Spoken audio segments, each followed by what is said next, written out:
Mathematicians, how are you doing?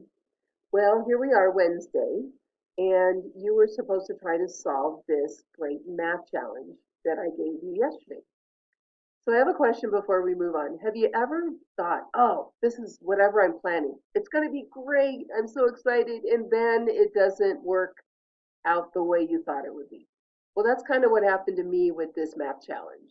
I attended some training on Monday and I learned about this three task challenge, and I was really excited about it, hoping that it would be a fun way to continue learning about area. Well, it didn't go the way I thought it would be. First problem was I couldn't upload the second videos that I ended up showing you until Tuesday, and it was too late, so I needed to get this assignment done on Monday. So I videoed my own and I thought this will be fine. I'll cut up my paper and I'll show them what I'm trying to explain to them. Well, the video went fine until I tried to complete the task. Well, excuse me, whatever I did completing this task, it didn't work out well.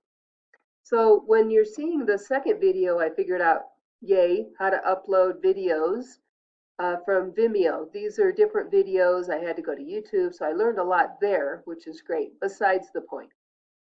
But what the big answer for this original question was, which paper has the largest area? I want you to look at his example, the striped paper and the white paper.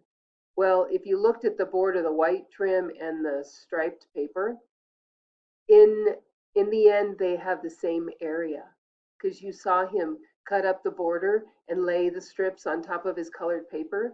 That ended up being the answer. Those The way he cut out the rectangle, the centerpiece, showed the exact same area. Mine did not. The question for you that I'm now moving our challenge into something else that I didn't really anticipate, but this will be great for your thinking, is what did I do wrong? Because I did do something wrong when I was cutting my trim. So what did I do wrong compared to what the video shows you? I challenge you to even get a piece of paper, try it yourself. You'd be shocked. You think, oh, that's easy. Just cut the strips and lay it on top. It doesn't work out that easy. It's almost a version, a mixture of magic trick, math, and area. So when you go to your Google Classroom, the assignment is just going to be a slide asking you to explain why mine didn't work and why the second video's example did show that the border is the same area as the rectangle that he cut out of the center. Okay, so this isn't going to be easy. I would recommend you getting a piece of paper, cutting it up, and trying to duplicate what he did to figure it out. That's what I ended up having to do because I could not figure it out. So if it was hard for me, it's going to be hard for you.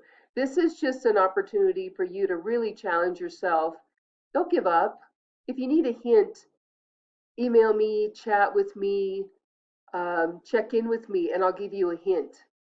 I'll give it to you right now. It's the border and how you cut it up.